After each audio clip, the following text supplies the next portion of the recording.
Okay, I have a great ambition for today's talk, the next 20 minutes. We've heard a lot about where Salesforce is going with Agentic Enterprise, a lot of new exciting stuff, but I see us in Agilcon as the last mile service provider. So you see all those shiny technology, but then it's Agilcon who actually need to deliver solution that works, that is reliable, that brings ROI and so on to your customers. So from building Agentforce this year, from our experience, I've compiled 5 practical, down-to-earth lessons that hopefully you can take with you home and do something with this AI that we all talk about all the time. So I will start with first of those 5 recommendations. And I just hope that colleagues from Salesforce won't look at me like suspicious because I might be a little bit more provocative and, let's say, down to earth. But I think the first thing that I would recommend to all of you, that you build for what AI is capable today and not where maybe the hype, if you read the media, is. And it's really hard. It's really hard to understand where we are. I'm reading about artificial intelligence and agents every day, and I must admit I am a bit confused as to what can we use today, what will we use tomorrow, what is reliable enough for business, what is not reliable enough for business. So I don't know, raise your hands, those of you who also feel a little bit confused like I am when it comes to AI. Okay, a few of them. But I also see that there are some people that exactly know what's happening with AI. This is also good. This is also good. So on one hand, we have a lot of bigger than world, actually, statements, announcements about where we are. So agents, 2025 is the year of agents. CEO of OpenAI said recently. And then unthinkable amounts of money is being currently spent on building especially the foundational models. So this is what lies below, for example, Agentforce. So these companies must have some plan. They see some opportunity that maybe we don't see the same way. On the other hand, you might heard about an MIT research from last month, I believe, or 2 months ago, when they said that 95% of organizations experimenting with generative AI are still seeing very little ROI actually on what they are doing. We will talk later why is this actually happening. And probably all feel that. So kind of we are stuck in chats. So we absolutely, probably all of us use one of those chat tools like ChatGPT, Gemini, and so on. But we don't see AI as much in the workflows, automating our regular work as we might expect even 2 or 3 years ago. So I believe the first step really to be able to use AI effectively today is to be very clear about what AI is capable today, especially the foundational models. So my advice here is really to focus on very narrow and reliable use cases. So when you find a use case where you can use AI reliably, this will scale. And the ROI will be there. If there is no reliability, there is no scalability. We see, this is just one example of how we could actually put all the use cases and agents into some kind of categories of maturity. Currently, we are in the level 1 stage, where we can use agents which are single purpose, which are one step, very well defined, so we know exactly what goes in, and we know exactly what we want to get out. This is deployable today. We will talk about some concrete examples of what we can do today. The next step is multi-step agents, where we need to have context across different steps, where agent actually does something, decides what the next step is, goes into this next step, and so on. This is something that absolutely is good to experiment with today, but maybe in terms of production use, next year, 2 years, 3 years, something like that. And then we have the self-directed agents, which actually handle well all the edge corners, everything unexpected, and can actually deliver a result and automate the whole process. So this is the first recommendation that I would give to you. So be realistic about what is actually possible to do with this technology today. The second one is the secret to successful AI implementation lies in architecture, not in prompting. What I mean by this? When we are doing different kinds of AI-based application, we spend a lot of time creating prompts. Even if we just use, for example, ChatGPT, we spend a lot of time just creating the prompt that will limit the AI in a way that we will get what we want, so that we will make the AI as reliable as possible. Our experience is that just by prompting, just by creating super long, super detailed prompt, you will never achieve the reliability that you actually want. And Agentforce is exactly what you need to put on top of standard LLMs to achieve this kind of reliability. Because Agentforce comes with guardrails, so you can limit exactly what the AI is doing. It comes with observability, so that you can observe exactly what your agents are doing and how successful they are with what they are doing. They come with governance, which is becoming more and more important. And of course, on top of that, the standard data context, which we will talk a lot about later, and the trust that Salesforce platform is bringing. So, although I try to be realistic, I'm also very enthusiastic when it comes to what Salesforce is building around the standard LLMs that we are actually all using. So it is necessary to have a strong, deterministic architecture around the foundational models so that the AI can be used in the context of a business. So the third recommendation is AI that doesn't pay, doesn't stay. I must admit that AI actually figured out this nice sentence. But what I wanted to say is that economics determine the viability. Always start with the P&L, with ROI. Agents costs to build them, also to run them. On the other side, you want to do some kind of an optimization of a process. So you want to save some money, some budgets. And this is actually the first thing that you should do for each AI. So don't chase the exciting use cases. You can also do this for marketing purposes, of course. But if you really want to optimize, don't chase just the exciting use cases. Don't start from the point of what the technology can do and then search for use cases, but go from the opposite side. Search for cases where the P&L works when the ROI is positive. Again, I can't imagine how we would be doing this without Agentforce, because Agentforce brings the transparency, it brings all the monitoring tools that you can understand what is the cost of this agent actually running, how successful this agent is, when it is not successful, how can I improve this agent. So a very important part of the whole infrastructure is to understand what is going on and actually to improve the ROI of agents running in your businesses. The fourth recommendation would be demos and pilots, of course, inspire.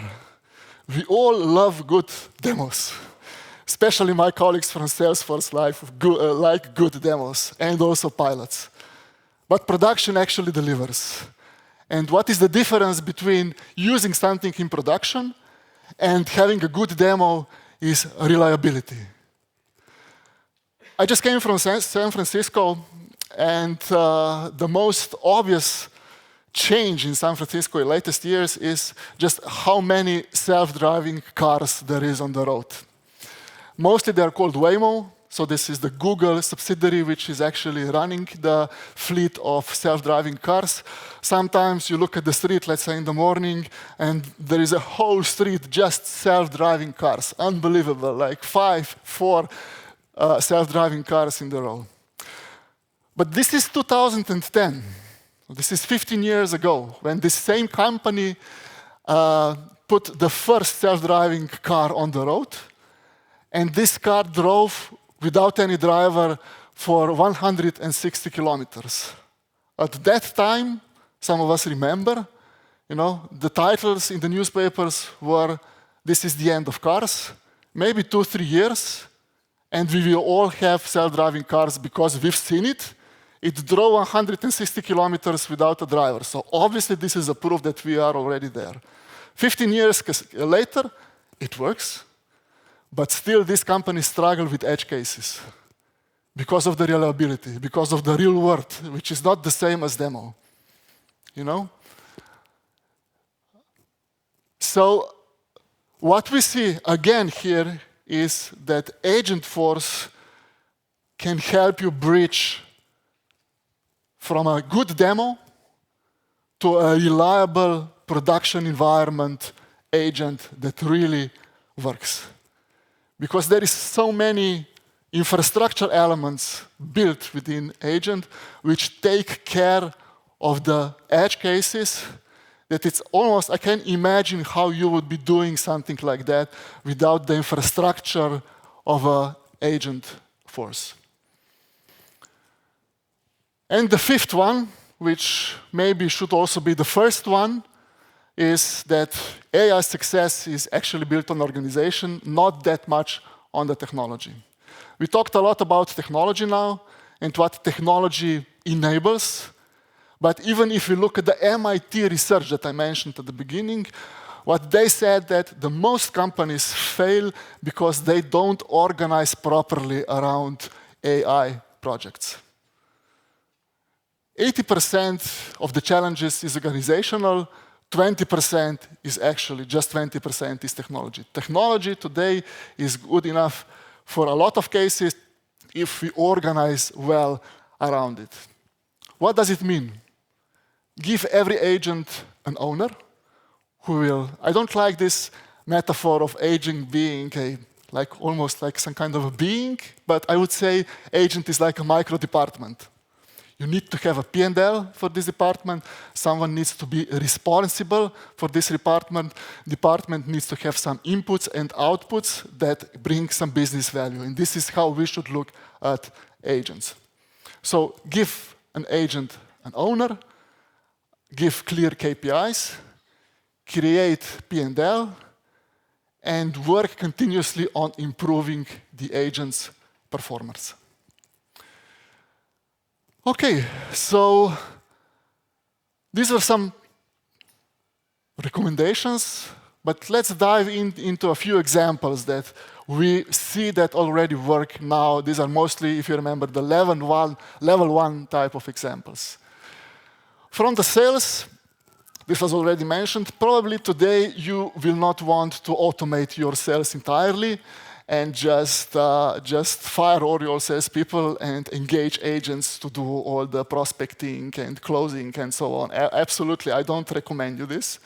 But what you can do is, you can look in your companies, there is a lot of leads, prospects that are actually untouched because economically it doesn't make sense for people to deal with a lot of low quality leads.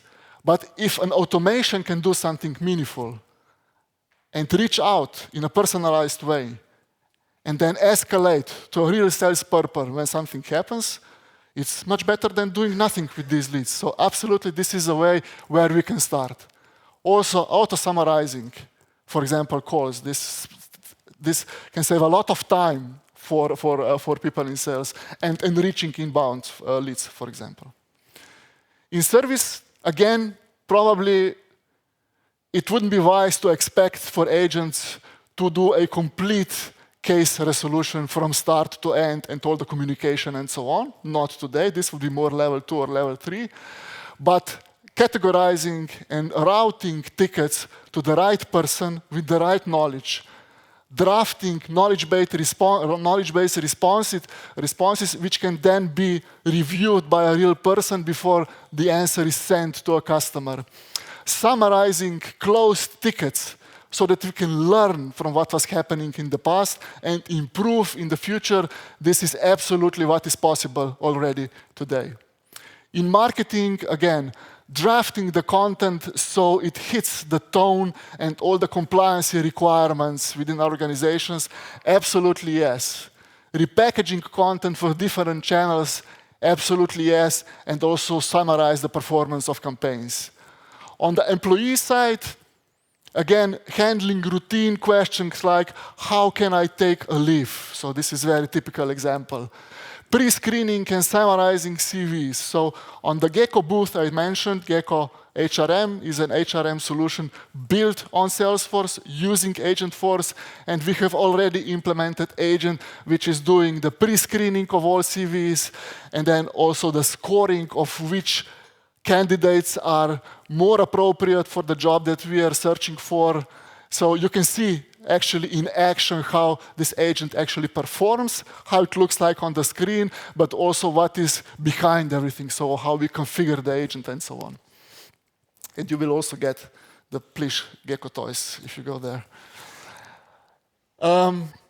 Yeah, and also extracting, validating data from documents. There is a lot of data entry today still in our companies, a lot of manual work. You know, someone said, focus on boring, expensive tasks. So we all have boring, expensive tasks in our companies. Data entry, copying information from documents into some forms. This is expensive and boring. I hope we all agree. This is something where AI agents are very capable already today. Focus 80% of your effort, budgets, resources on these level 1 cases, and 20% experiment with the more advanced ones, if you want to be ready also for the next steps. So, to summarize, what we see as patterns that work when implementing agents and implementing Agentforce is, first, constrain the agent. Someone told me, and this is actually a professional, just focus on building agents, and he said, I build narrow hallways, I lock all the doors, and I don't let any open plazas where agents would wander around. So be very specific, set the path, and then really take care that your agents are not doing things that you didn't intend them to do. Make failures safe and visible, because you want to improve. And especially if this is an agent that somehow touches customer, you need to understand what is happening on this touch point. Follow the money. So start with ROI, create P&L before even building an agent, and define success. What does it actually mean for an agent to do its job successfully? And in all these steps, I actually can't imagine how we would be able to do this without an architecture, technology like Agentforce built on Salesforce platform. So, when you go back home, I have a few recommendations for you. How to use, the inspiring, but also my a little bit more, let's say, grumpy Eastern European content from today. First of all, pick a workflow that is simple enough, that is expensive, maybe a bit boring, and focus on automating this workflow. Assign an owner, build an organization around the agents, and then, of course, build it with us. Build it on Salesforce, because this is by far the most enterprise-ready technology currently here available, where we can start building agents actually immediately, and also with Agilcon, because you don't want to be doing everything, like the first time. We are here supporting you because it's a new area, but still, we have experience. We've done this many times already this year. To close it, those of you who follow the, let's say, Silicon Valley vibes and atmosphere, you maybe noticed there was some kind of a discussion in last 2 months. Andrej Karpathy is one of the co-founders of OpenAI. And as a response to some other people calling 2025 the year of agents, he said, it's not the year of agents, it's the decade of agents. And we are actually just starting at this moment.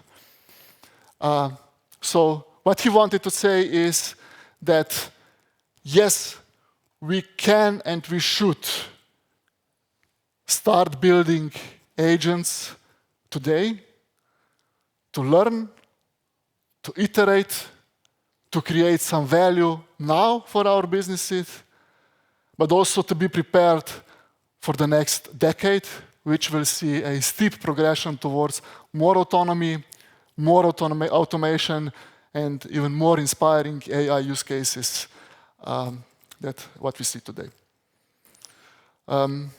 So thank you for your attention. I hope at least some things of what we have discussed until now will be useful also for your businesses.